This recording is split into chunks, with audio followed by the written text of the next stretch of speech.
मैत्रिणींनो, हिवाळ्यात चालू आहे, तुम्ही पौष्टिक लाडू बनवले का? हा घरोघरी विचारला जाणारा प्रश्न आहे. घरोघरी प्रत्येक महिला एकमेकांना हा प्रश्न विचारते आहे. पण हा प्रश्न विचारायच्या ऐवजी त्यांनी हा प्रश्न विचारायला हवा की तुम्ही पौष्टिक लाडू खाल्ले का? कारण महिला काय करतात की लाडू वगैरे तर बनवतात, सर्वांचा विचारही केला जातो. घरामध्ये जेवढेही असतात त्यांना जबरदस्तीने खाऊही घालण्यात येतं की घ्या बाबा घ्या, खा खा. लाडू बनवणंही त्यांच्याकडेच असतं. सर्वांना भरवणं, सर्वांच्या मागे लागून त्यांना खाऊ घालणं हे काम सर्व महिलांचं असतं. पण जी महिला लाडू बनवते तिला कोणी विचारतही नाही की तू लाडू खाल्ले की नाही खाल्ले. आणि इवन जी महिला लाडू बनवते ती स्वतःही स्वतःकडे लक्ष देत नाही. तीच फक्त बनवण्यामध्ये आणि घरच्यांना भरवण्यामध्येच एवढी गुंग असते की आपण स्वतः खातोय की नाही खातोय याकडेही त्यांचं लक्ष नसतं.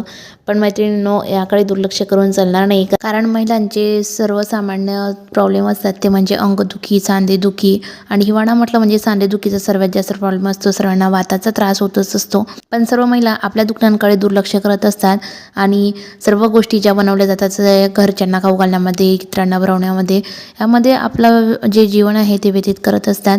पण सर्व महिलांनी त्यांच्या तब्येतीकडेही लक्ष द्यायला हवं. स्वतःचीही काळजी घ्यायलाच हवी. जेवढी आपण समोरच्याची काळजी घेतो तेवढी स्वतःचीही काळजी नक्की घ्या. आणि या हिवाळ्यात पौष्टिक लाडू बनवा, भरवा आणि स्वतःही खा.